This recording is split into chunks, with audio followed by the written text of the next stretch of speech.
করে দিব, ঘুরে ঘুরে নিয়ে শুরু করবো। বিসমিল্লাহির রহমানির রহিম।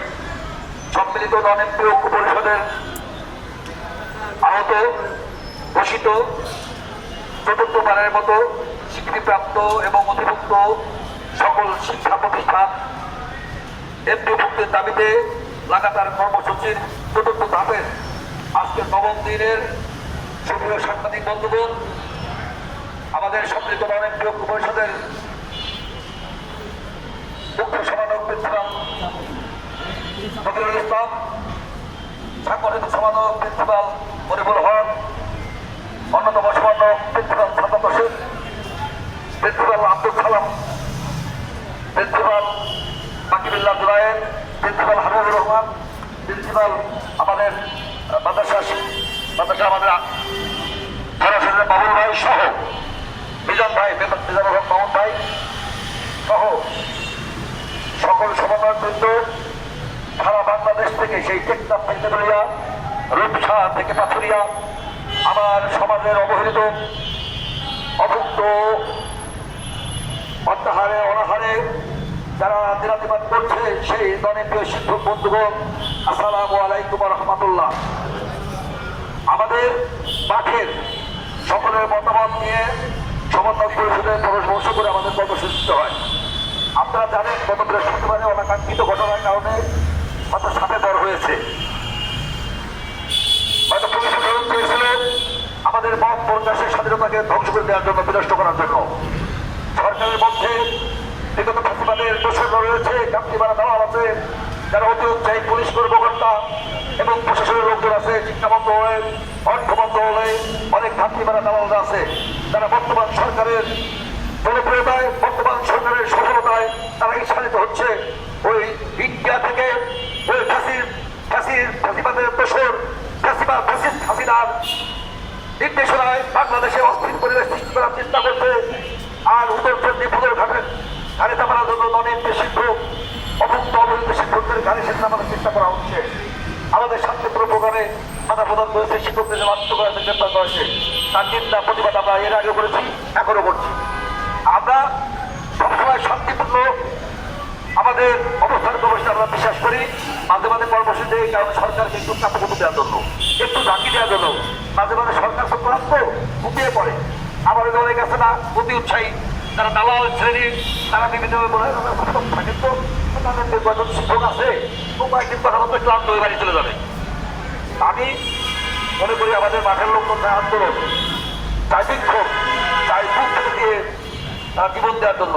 যেহেতু মন্ত্রণালয়ে একটা মিটিং ডেকেছে, আমি মিটিংয়ের চিঠিটা নিজে দেখি নাই, কিন্তু দেখেছে যে আগামী মঙ্গলবার দিন, আগামী 18 তারিখ বৃহস্পতিবার, আগামী 18 তারিখ বৃহস্পতিবারে কেন্দ্রীয় কমিটির সকাল 11টা মিটিং আছে। এটা আমি মনে করি আলহামদুলিল্লাহ একটা পজিটিভ সাইড। এবং আমরা চেয়েছি যে মাদ্রাসা এবং কারিগরির গণবিজ্ঞপ্তি আবেদন দিতে হবে এবং জেনারেলের যে 3615টা প্রতিষ্ঠান আবেদন করেছি, সেই আবেদন আর নতুন করে নেওয়া যাবে না। ওই আবেদনে যেগুলো স্বীকৃতি চান, এমপিও চান, যাদের স্বীকৃতি আছে আমরা শুধু সরকারকে সময় দেওয়ার জন্য।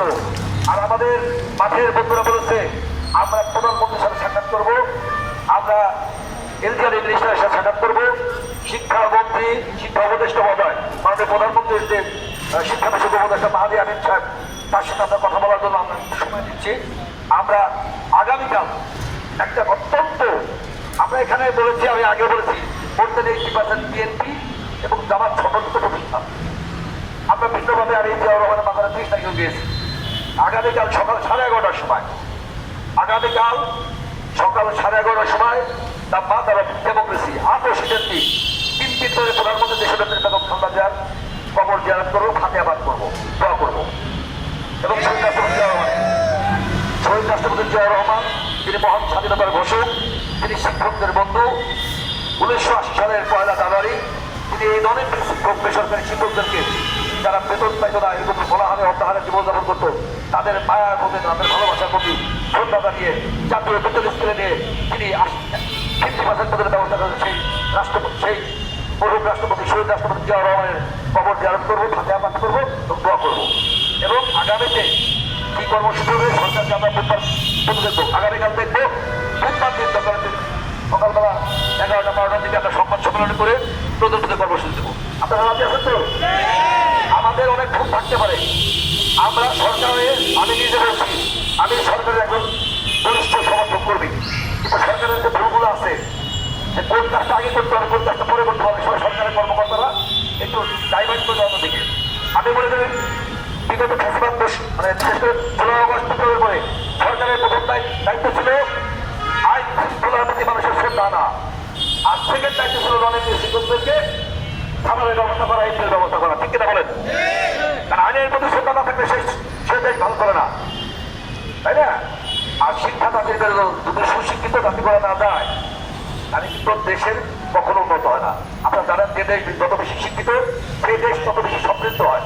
আমরা একটা নতুন বাংলাদেশ, সুশিক্ষিত বাংলাদেশ,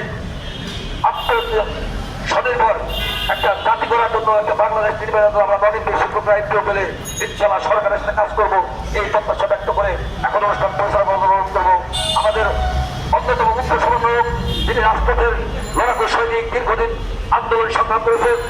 আমি বলেছি আমাদের মনিরুল সাহেব এবং মনিরুল সাহেব সহ অনেকেই আমরা দীর্ঘদিন করেছি আন্দোলন করেছি। আমি তো বলেছি মাত্র এক এদের অনেক অবদান আছে। সুতরাং এখন অনুষ্ঠান পরিচালনা করে কথা বলবে এবং যদি কোনো বিশেষ কথা থাকে